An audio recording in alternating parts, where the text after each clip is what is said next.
السلام علیکم پیارے بچوں، کیا حال ہے آپ سب کے؟ میں امید کرتی ہوں کہ آپ سب بالکل ٹھیک ہوں گے۔ تو پیارے بچوں، آج میں آپ لوگوں کے لیے ایک اور دلچسپ اور مزیدار کہانی لے کر آئی ہوں۔ کہانی اگر اچھی لگے تو اسے لائک کرنا مت بھولیے گا اور میرے چینل کو سبسکرائب کر دیجیے گا۔ تو چلیں کہانی کو شروع کرتے ہیں۔ شہزادی اور مٹر۔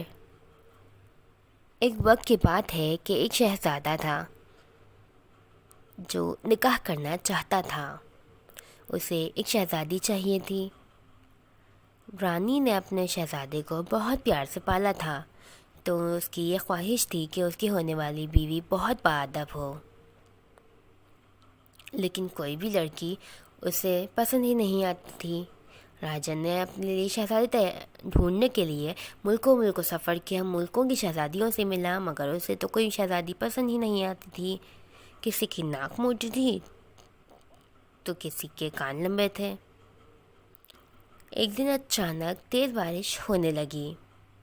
محل کے سارے لوگ ایک جگہ جا کر بیٹھ گئے۔ تبھی خصوصی دروازے پر دستک ہوئی۔ شہزادے کے والد نے جب جا کر دروازہ کھولا تو دروازے پر بہت ہی خوبصورت سی شہزادی کھڑی تھی۔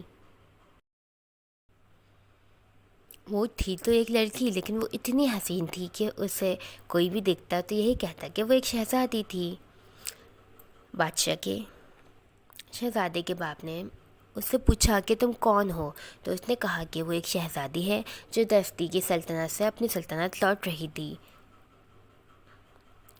بارش ہونے کی وجہ سے وہ یہاں آ گئی، تو بادشاہ سلامت اسے اندر لے گئے۔ ملکہ کو کچھ گڑبڑ لگی، تو اس نے سوچا کہ اگر یہ شہزادی ہے تو اس کا یہ حال کیوں ہے۔ تاثیت جاننے کے لیے اس نے ایک مٹر کا دانہ اس بستر پر رکھ دیا جہاں اس شہزادی نے رات میں سونا تھا، اور اس پر بستر لگا دیے۔ جب صبح اٹھ کر شہزادی ناشتے پر آئی تو وہ بڑی نڈھال تھی۔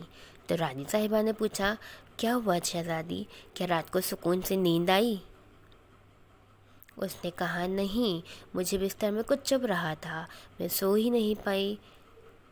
تو سب یہ سن کر بہت خوش ہوئے کہ اتنی نرم دل تو ایک شہزادی کی ہی ہو سکتی ہے۔ پھر شہزادے نے اس شہزادی سے شادی کر لی اور دونوں خوشی خوشی رہنے لگے۔ میں امید کرتی ہوں کہ آپ کو میری کہانی پسند آئی ہوگی۔ اگر کہانی پسند آئی ہے تو اسے لائک کر کے اپنے دوستوں سے شیئر کر دیجیے گا۔ ملتے ہیں اگلی ویڈیو میں، تب تک کے لیے اپنا خیال رکھیے گا۔ اللہ حافظ۔